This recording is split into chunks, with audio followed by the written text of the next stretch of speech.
Hello, welcome back to the Armenian Museum of America.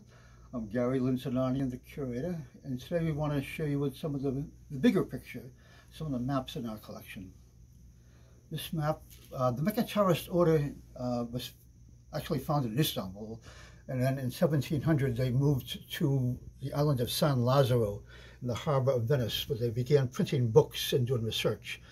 And among the things they printed was not just books, but other issues, other items such as these pieces here. These are maps that were printed by the Mecca Order for an Armenian market.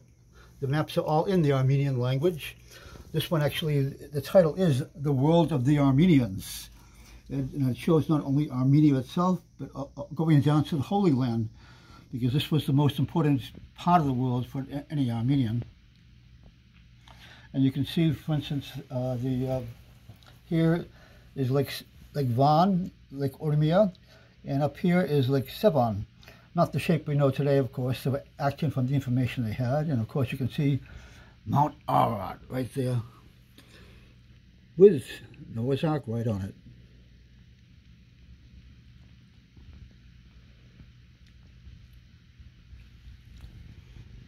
And this would be this item that any Armenian would want to own. Most of the people that would probably own these things would have been the merchant class, though, because they were the ones with the contacts to get them or to pay for them. This is a very important tool for any Armenian. Aside from this is what that was 1751. This example is Africa, obviously. Afrique. Very beautiful cartouche, the design around it, decorative. Earlier maps used to be simply tools, very straightforward, and you would try to get the latest information on it. But during the age of exploration, when Europeans began exploring the world, much of the information was proprietary, top secret, because it would help your people. You didn't want to have your enemies or rivals to get the advantage of that. So the map maker could no longer say, I have the latest info, because the latest info was all classified. So what they would do is, instead of just, they would make the map into an art object, as you see with the cartouche, etc., the sort of thing you want to hang on your wall as a decorative art object. And well, before the late Middle Ages, the modern Renaissance, Armenians really wouldn't have been really interested in Africa, because their concern was all the trade going along the Silk Route, or from India, going up through here, through Armenia, and then going to the European market. But when the Ottoman Empire took over from the Byzantine Empire, that area there, they cut off the market. They either wouldn't allow Christians trade, period, or when they did allow it, they really jacked up the tax rate for any kind of trade. They saw it as a cash cow. The Europeans, of course, the merchants said, this is crazy, we can no longer afford it because it's just got so expensive trying to get through the Ottomans. We need to find a new route. And of course, Vasco da Gama, and they began circumnavigating Africa in order to get to the Far East. And of course, the Armenian merchants also began doing that also. So they would get their products, and they'd have to go around the hard way to get to Europe to sell their products. So this became very important for the Armenian market too.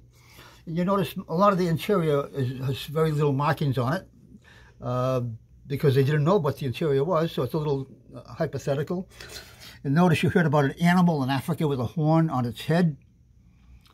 What could that possibly be? They put down a unicorn. Of course, what they were talking about was a rhinoceros, but they didn't see a rhino, so they used unicorns as the illustration for it.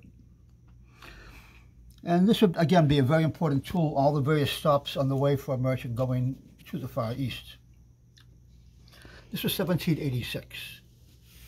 The next year, 1787, they produced this map. And this is a map of the Far East, obviously. And again, a very beautiful cartouche of it. And here is Armenia here, and right in this area.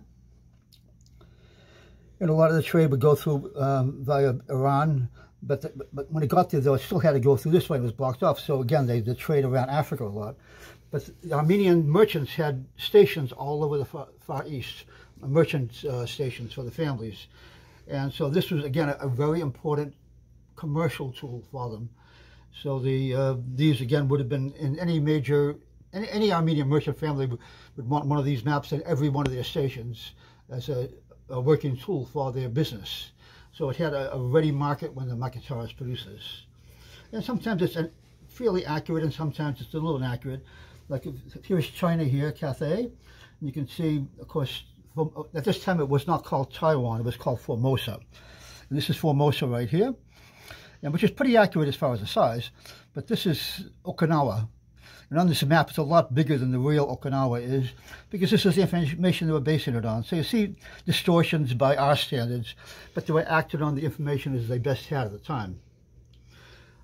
We have many other maps in our collection, particularly maps of the Armenian highlands itself, naturally. And we hope that you can join us someday and share in seeing some of those and some of our exhibits on cartography. The Armenian Museum is here to share our history and culture with you, the public. We thank you for joining us. We hope you'll come again. Until then, stay safe.